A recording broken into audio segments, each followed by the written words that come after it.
Dạ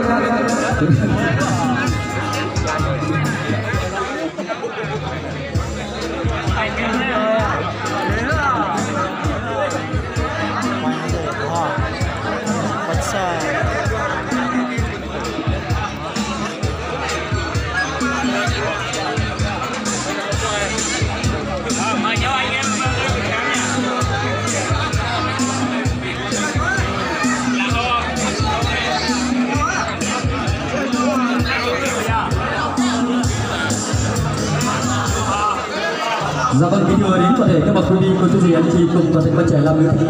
Giờ đây bao nhiêu vật chứng chúng ta đã đặt đầy đủ trên lễ đài để đáp lại tấm chân tình của toàn thể bà con cô bác cũng như biểu tận thân quý dần dần trở về chung vui cùng hai em những gia đình nhà mình. Thì ban tổ chức xin kính mời hai bên gia đình cũng như cô dâu chú rể chúng ta cùng cúi chào đến toàn thể bà con cô bác cũng như biểu. Vâng, chân thành mọi người cho một tràng tay đúng không ạ? Vâng, rất là cảm ơn toàn thể mọi người.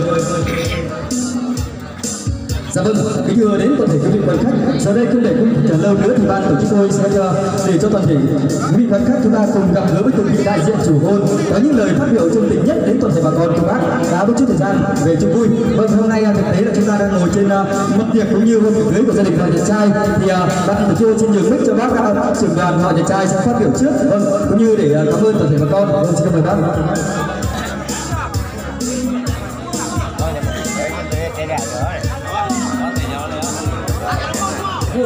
Alo, alo. Alo. Cái phút thì nó có chuyện có trong một lần. Nó có thể một ngôi nhà mà cái phút thì nó không có của. Một lần lễ ta là cái sáng chỉ hàng một số chỉ đã cái gì đó. Mà nó sẽ mình có thể của trong sắp rồi được. Dạ vâng, kính thưa đến toàn thể quý vị quan khách, vừa rồi là lời phát biểu chân tình của bác trưởng đoàn đại diện cho họ nhà trai. Vâng, sau đây chúng ta cũng với bác trưởng đoàn đại diện họ nhà gái cũng đôi lời phát biểu cảm ơn toàn thể bà con. Vâng, xin mời chú.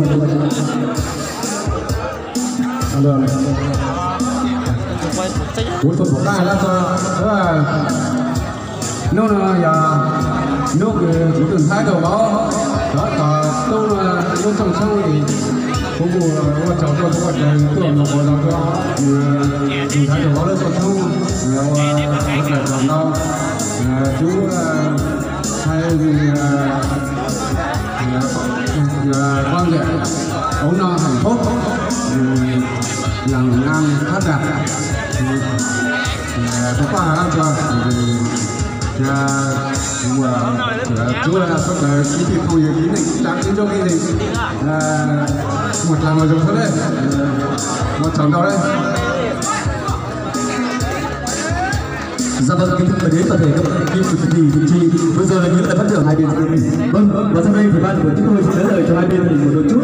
Thứ nhất là rất chân thành cảm ơn đến toàn thể các ông, các bà, cô dì chú bác cũng như quý vị đại biểu tân khách quý đã bất khuất thời gian không quản ngại đường xá xa xôi trở về đông vui. Vâng ạ, sự hiện diện đông đủ của quý vị trong buổi chiều ngày hôm nay chính là niềm vinh dự sự thành công nhất của hai bên gia đình chúng tôi. Vâng, một lần nữa chúc mọi người thật nhiều đôi chút với hai em. Vâng, thứ nhất thì hai bác căn dặn hai em rằng là hai em phải sống làm sao cho chọn bên tình bên nghĩa. Vâng, và điều thứ hai bác căn dặn em vâng, em là bổn phận làm dâu kính dân cho mẹ mai sau ruột già, hai em sau này phải thay mẹ thay cha hương khói ông bà tổ tiên. Từ trở đi hai em phải cùng nhau lên số thuyền và từ phút này trở đi hai em phải cùng một niềm thương mến lấy nhau.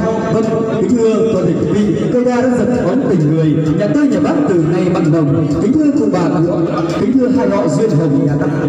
Từ lúc sinh trưởng hai em ra đến nay thì hai em đã trưởng thành. Vâng, và hôm nay đúng là ý đẹp ngày lành để cho hai họ kết thành thông gia. Vâng, với để cho hai bên gia đình thắm thương tình thông gia thì xin kính mời hợp tác chúng ta cùng bước tới một bước để cùng bắt tay nhau cho tình sơn ngày càng khăng khít. Xin kính mời hai bác hai bên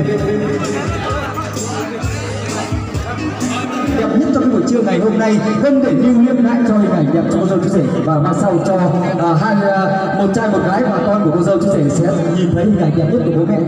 Vâng, vâng, cô dâu chú rể chúng ta xem mặt vào nhau đi ạ. Vậy thì chúng ta nhắm mắt lại và quay mặt đi. Vâng ạ, trong này các em là chưa đủ 18 không ạ?